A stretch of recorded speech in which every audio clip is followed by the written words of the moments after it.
ഏത് തെറ്റും അള്ള ഒരുവിധം പുറത്തു തരും, അള്ള ക്ഷമിക്കും. എന്ന് പറഞ്ഞാൽ ശിക്ഷ ആഖിറത്തിലേക്ക് വെക്കും. ഉപ്പാനും ഉമ്മാനും തൊട്ട് കളിച്ചാൽ ദുനിയാവ് തന്നെ കിട്ടും. ഹാക്കിം ഇമാമിന്റെ മുസ്തദറക്കിൽ ഉദ്ധരിക്കുന്നതാണ്.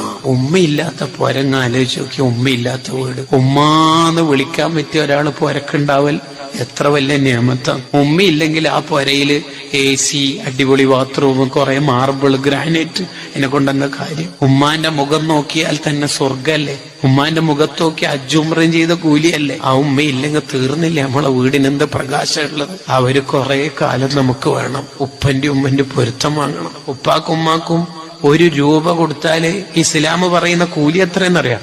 1,00,000 രൂപ കൊടുത്ത കൂലിയാ. 1,00,000 ഇരട്ടി പ്രതിഫല ഉപ്പാക്കുമ്മക്ക് സ്വതക്ക ചെയ്താൽ. അങ്ങനെ ആരും ഉണ്ടാവോ ലോകത്ത്? ആ സ്വർഗവാതിലുകളെ നമ്മളെപ്പോഴും പരിരക്ഷിക്കണം. ഉമ്മാനെ കുറിച്ചിട്ടുള്ള വാല് ഉമ്മ മരിച്ചതിന് ശേഷം കേട്ടിട്ട് യൂട്യൂബ് പ്രഭാഷണം കേട്ടിട്ട് കരീനേക്കാൾ നല്ലത് ഉമ്മ ഉള്ള കാലത്ത് ഉമ്മാനെ ചിരിപ്പിക്കേണ്ടത്. അങ്ങനെ ഉപ്പാന്റെ ഉമ്മാന്റെ പൊരുത്തുള്ള നല്ല